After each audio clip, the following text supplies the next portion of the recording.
여러분, 하나님께서 우리나라를 돌보고 계심을 믿으십니까? 아멘. 그 믿음으로 우리가 지금 이곳에 있는 줄을 믿습니다. 아멘. 하나님께서 애굽 땅에서 무려 430년 동안이나 종살이하던 이스라엘 백성들의 고통의 신음소리를 들으시고 그들을 기억하셨습니다. 그리고 그들을 구원하시기 위하여 10가지의 재앙으로 애굽 땅을 치셨습니다. 그 10가지의 재앙은 단순한 자연재해가 아니라 그 당시 애굽 사람들이 섬기던 신들을 하나하나 지목하시며, 그런데 그 재앙을 어떻게 시작하셨습니까? 우리는 맨 처음은 맨 처음엔 나일강을 치셨습니다. 나일강은 그냥 강물이 아니라 애굽 사람들의 정체성이었고 그들의 자랑이었고 그들의 생명의 젖줄이었습니다. 그러나 그 강물을 한순간에 핏물로 바꾸셔서 더 이상 그 물은 마실 수 없는 물이 되었고 생명이 살 수 없는 강이 되었고 고기 썩는 악취가 진동하게 되었습니다. 그래서 어떻게 되었습니까? 그 강으로 모여들던 사람들이 그 땅을 싫어하며 떠나게 되었습니다. 한때는 그들의 자랑이었고 생명줄이었던 나일강이 이제는 그들의 미움의 대상이 되었던 것입니다. 두 번째는 개구리 재앙이었습니다. 개구리는 그 당시 애굽 사람들이 그러나 하나님께서 그 개구리들을 명하여 땅으로 다 올라오게 하시고 그 개구리들로 그들을 괴롭게 하셨습니다. 그리고 모세의 간구로 개구리가 다 죽었을 때에는 무더기에 무더기로 쌓이게 하셔서 악취가 온 땅에 진동하게 하셨습니다.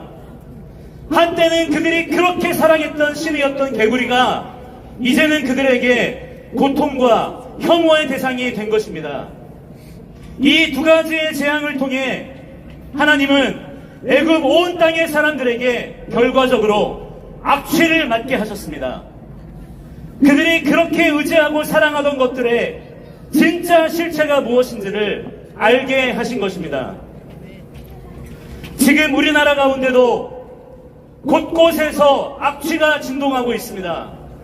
여러분, 이 악취가 진동하는 것이 느껴지십니까? 아멘. 그들이 그렇게 자랑하던 민주화 운동이 사실은 공산주의 체제 전복 운동이었음이 드러났습니다. 그들이 그렇게 자랑하던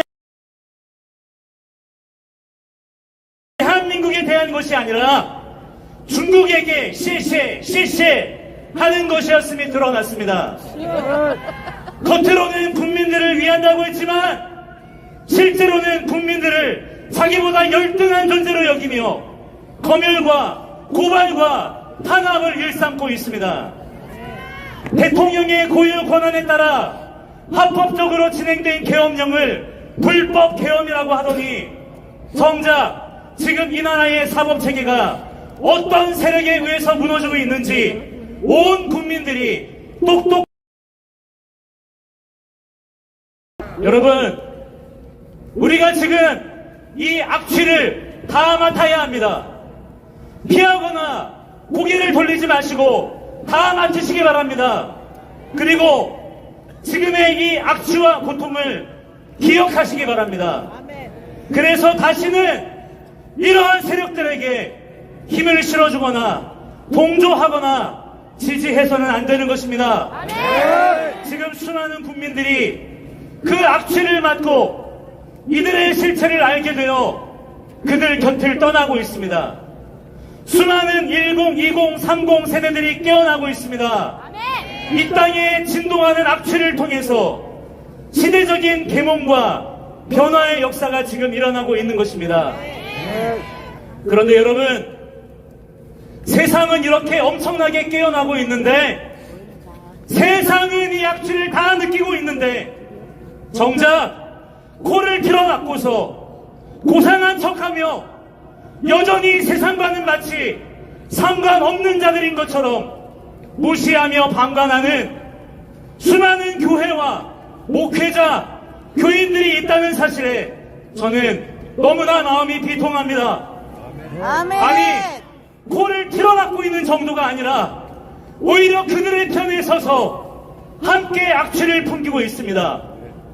대통령 탄핵을 누구보다 적극 찬성하고 가장 먼저 앞다투어 시국 선언을 외쳤으며 이미 훨씬 그 이전부터 대통령 하야를 외치던 목회자, 신학교 교수, 기독교 단체 그룹들이 있습니다. 우리는 이 사실에 대하여 비통한 심정을 가져야 하며 그들에게 회개를 촉구해야 하며 하나님 앞에 이 사실을 탄원하고 올려드려야 하는 것입니다. 아멘. 제가 유튜브 방송을 본격적으로 시작한 이후로 하루에 적어도 10여 통, 많게는 수십 통씩 메일이 옵니다. 그 내용들이 다 어떤 내용들이냐? 목사님, 나라를 위해, 대통령을 위해 기도하고 싶은데 우리 교회는 단 한마디도 언급하지 않습니다. 기뻐하라고만 합니다. 복받으라고만 합니다. 어찌하면 좋습니까? 목사님, 대표 기도 시간에 대통령을 위해서 기도했더니 예배 끝나고 장로님들, 목사님과 면담을 해야 했습니다. 대통령이 불법적으로 체포되었을 때 너무나 가슴이 찢어질 것 같았는데 정작 목사님은 너무 잘된 일이라며 기뻐하는 모습을 보고 제 마음이 무너졌습니다. 마음을 놓고 나라를 위해 기도하고 싶습니다. 교인들 대다수가 좌파 지지자를 이어서 아무 말도 할 수가 없습니다. 교회 안에서 대통령을 저주하고 비난하는 말들이 나올 때마다 너무 가슴이 답답합니다. 이런 호소들이 끊이지를 않고 있습니다. 여러분, 이게 과연 정상입니까? 이것이 과연 정상적인 교회의 모습이란 말입니까? 제가 교회 내 좌파 세력에 대해서 언급했더니 좌파는 기독교를 그렇게 미워하는데 왜 이렇게 교회에는 좌파가 많냐? 제가 그 문제를 언급했더니 수많은 목회자들, 교인 하느냐, 구구 목사다, 정치 목사다 라면서 비난합니다. 그렇다면 지금 이런 행태는 과연 사랑이고 연합인가요? 우리가 외쳐야 하는 그리스도의 사랑, 정의와 공의가 저 종중 세력들, 인본주의 좌파 세력들에게 굴복하는 것입니까? 그리스도의 사랑은 악한 자들과 손을 잡는 것입니까?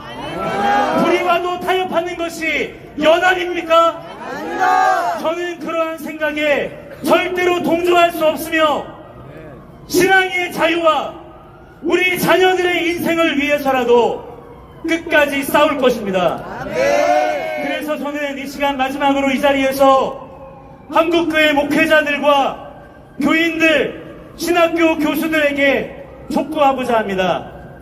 먼저 한국교회 목회자 여러분, 지금 당장 하나님을 대적하고 멸시하는 좌파 이데올로기와의 결별을 단호하게 선언하십시오. 대통령 하야를 외치고 탄핵을 지지하고 대통령 구속을 축하하는 목회자들은 회개하고 돌이키십시오.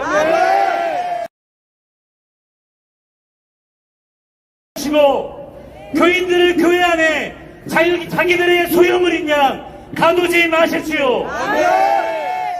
가장 먼저 시국선언을 외치고 깨시민 행세를 하며 정의와 공의를 운운하지만 정작 지금 벌어지고 있는 거대 야당의 불법들에 대해서는 단 한마디도 못하는 각 교단장들, 각 신학교 총장들, 교수들, 당신들은 그 자리에 있을 자격이 없습니다. 당장 국민들과 교회, 성도들 앞에 사과하고 사퇴하십시오.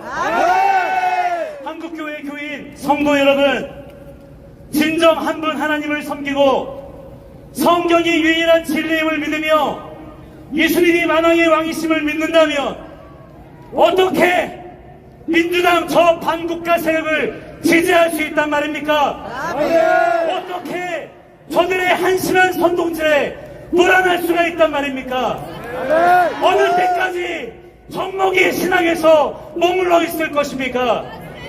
정신 차리시기 바랍니다. 일어나시기 바랍니다. 더 이상 목회자들의 책임으로만 전가하지 말고 이 모든 일이 나의 책임임을 자각해야 합니다.